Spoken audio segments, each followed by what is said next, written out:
This is the iPhone Air. It's my main device, the one I have in my pocket every day. Before this, I was using the iPhone 16 Pro Max. And the question in this video is, what do I miss on my iPhone Air coming from an iPhone 16 Pro Max?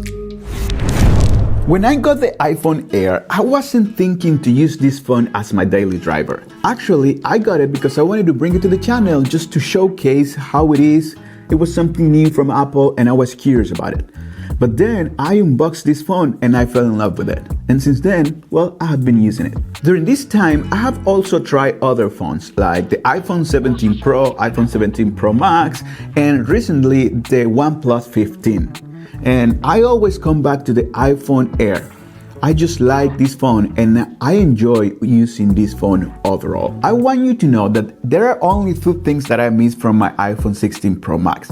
And maybe these things are not relevant for you and are things that you don't even use. But I wanted to mention this on a video. Well, the first thing I miss is a telephoto camera.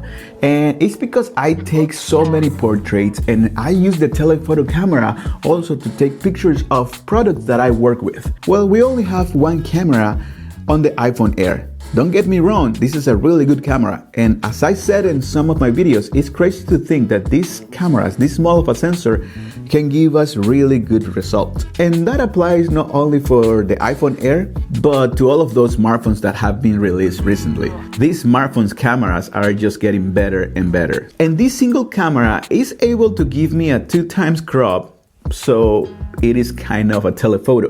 But a dedicated lens does a better job than just a 2x digital crop on the main camera. Again, I'm not saying it's bad, but I haven't been able to replicate the details on the images coming from the iPhone 16 Pro Max telephoto on the 2x crop on this iPhone Air. So that's the first thing I miss. And the second thing is also related to cameras, and is cinematic mode, which again, these are two things that probably for you aren't important, but hey, I'm here to tell you what I miss, right? And remember, if you like this type of content, subscribe to my channel, and that way you are giving me your best support. Thank you. The reason I miss cinematic mode is sometimes I am trying to capture a video because I do videos for a living and I don't have maybe my main camera to capture this video, and I want some of the background being blurred so I don't have distraction to the main subject, and I cannot do that with my iPhone Air. And I realized that I have been using cinematic mode more often than I thought I was using it, because when I have one of the Pro versions, well, I can use cinematic mode, and also the non-Pro version iPhones have cinematic mode. And that's the reason why I said in one of my videos that I wish iPhones Air had a second camera. Although I got some comments saying that we don't need a second camera, we love the iPhone Air the way it is. Well, honestly, I wish it had a second camera. Well, but overall, I am very pleased and happy using my iPhone Air. For example, the battery. I'm able to get 7.5+ hours of screen on time, which for me, it's enough. I am that user that charges the phone every night, so the next day I have 100% on the tank just to keep going through the day. And if I go in my car, I plug the phone in and the phone is charging while I'm driving.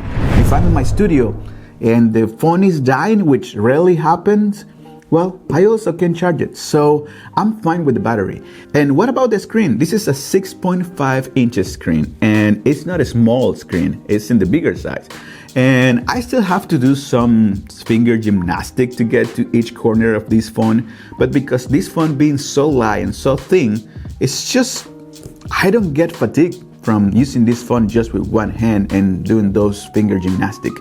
I never use a case on this phone, and so far, durability wise, it's been holding up really well. I don't have scratches on the sides or in the back. On the screen, I have a screen protector because I like the screen to keep being pristine through the life of the phone. But so far, durability wise, I don't think you should be concerned about this phone. Yes, I like this front-facing camera. because I can use this camera and take videos in landscape mode without having to rotate the phone. And that's really good because it is just comfortable to use it this way. I think it's natural. And this is one of my favorite features. And I've been using selfies more than often because of this front-facing camera. And the speaker, yeah, there have been a couple of days where my environment is really loud and the single speaker had let me down because I can hear it well because it's loud on my surroundings versus my iPhone's Pro versions. But overall, I'm fine with this speaker. Usually I'm using my AirPods, so speakers to me is not a deal breaker. This is very comfortable to bring with me in my pocket, and every time I go back to my iPhone 17 Pro Max when I am testing the phone, because it's a phenomenal phone, don't get me wrong, but it feels so big and heavy once I'm using it because I have gotten used to this form factor. Overall, I enjoy the iPhone Air. And yes, I'm gonna keep testing new phones that are coming this year, but I don't see so far myself going away from the iPhone Air this year. So this is the iPhone Air for me. I'm Christopher Brooks with Accent Tech. Thanks for getting to this point of the video. Subscribe to my channel. See you next time.